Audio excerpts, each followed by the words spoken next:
DCP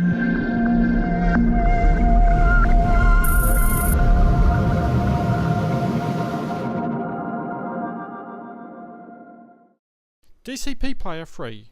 Get it now from digital.net.au. So I'm going to start this off by asking some questions. And gentlemen, you're free to talk as you feel fit to, but I want to at least start off with the topic of experiments. We've seen experiments that have started in the industry. We saw in this morning's session the 4,000 nit panel that Dolby has introduced, not to plug companies here, but certainly it has made an impact on the study of high brightness. And considering that and some other experiments that are going on with high frame rates and such, what do you find is the most exciting things that you've seen? And let's just walk down the line. Matt, we'll start with you. Well, I think the most interesting thing that's happening right now is the creative envelope of what's available to creating is expanding in a number of dimensions at the same time. Principally enabled by laser light sources, which allow for higher brightness, potentially much larger dynamic range, so not only more brightness, but darker blacks as well.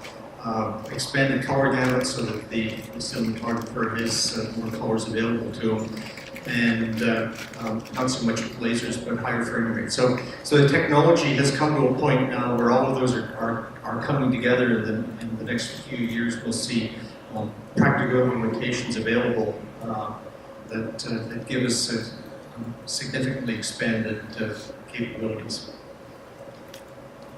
David. Well, I can echo what Matt said. Higher frame rate is very important. Contrast, increased color gamut. I think those things are going to be interesting for filmmakers, but I do think that all these new projectors, including the new lasers that IMAX is going to bring to fore very shortly, they have to render regular images as we see them now, because filmmakers are going to have to learn how to use this increased contrast, increased color gamut, and it'll be a slow evolution. So we must make sure, as I just said, that these images by these projectors can enable us to show old product and also new product as the filmmakers learn how to do that. And also sound. I've heard a lot of new things about sound.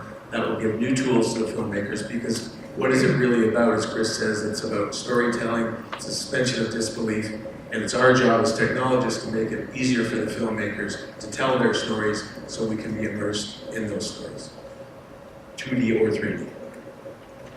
I think what's exciting is that, kind of echoing what Chris Cookson said, it's what's going to happen in the future is the filmmakers are now going to have more of an infinite palette to play with. DCI established frame rates of 24 and 48 as standards as a barrier to try to keep out television programs.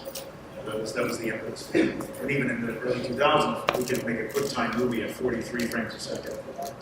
And so, frame rate, high dynamic range, I agree. It's not going to be like some filmmakers say, all movies will be 60 frames per second in the future. No, it'll be whatever you want. We're expanding the palette of the filmmaker. But don't think any of this stuff is what's guaranteed to get the audiences in the theater. I was talking to Michael earlier. NATO did a survey in the late 1980s when a new technology was just coming into vogue, and they surveyed over 20,000 people. They wanted to know what was the most important thing for them when they go to a theater.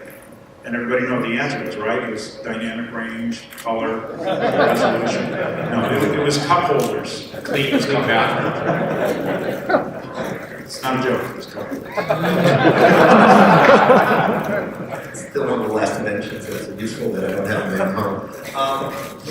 So I think it's, all about, we've been talking about quality, both sound and video, and that's obviously, needs to improve, but it's, at some levels, it's kind of starting to lag the home, right? So the challenge is how are you going to drag people back and, keep them coming to the theater? And I think it has to add some new aspects to it, whether it's social or even a more immersive experience. And I think those technologies are where we should be going now. If we just think about frame rate, we think about, even just, three-dimensional sound, I think that, we're really already behind. And so I think it's the next stuff that we have to get in front of people. Else we'll be sitting here in 5 years and people are going to say, well, how come the younger people aren't going to the movie theater? And how come the older people stop going to the movie theater?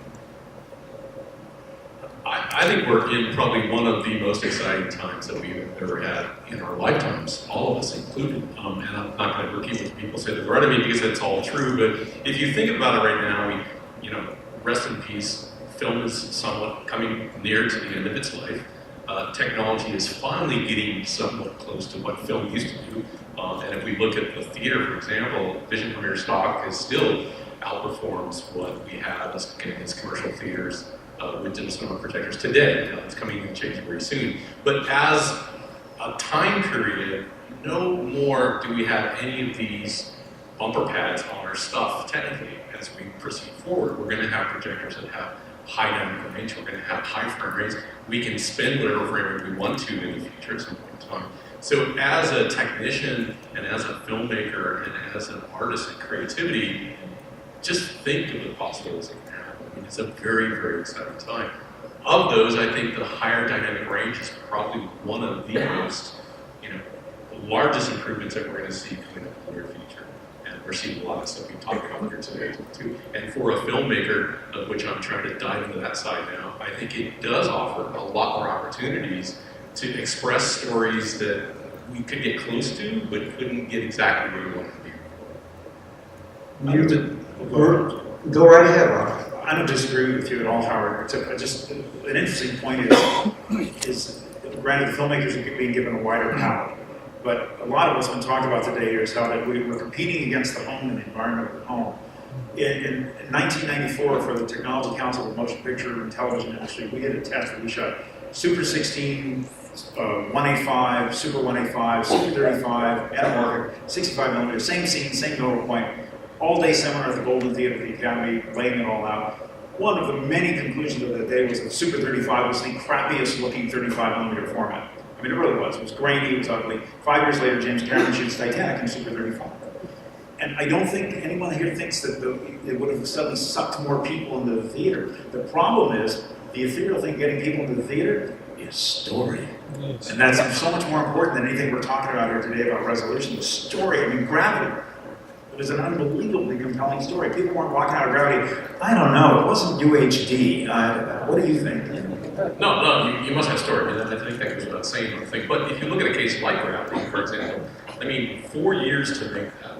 It was a super technical movie. And in the end, nobody walked out of it going, oh my God, I recognize it. Where were the wires hanging, and all that kind of stuff, right? We just said, that's a freaking awesome movie. And we loved it and went back and saw it again, right?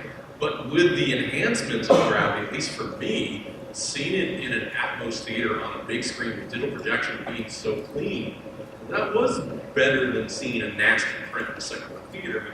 Touche. Or seeing it at home on a smaller screen. Or, yeah, I don't want to watch that on my iPad, actually. And it was great seeing it in IMAX. Of course. Of course.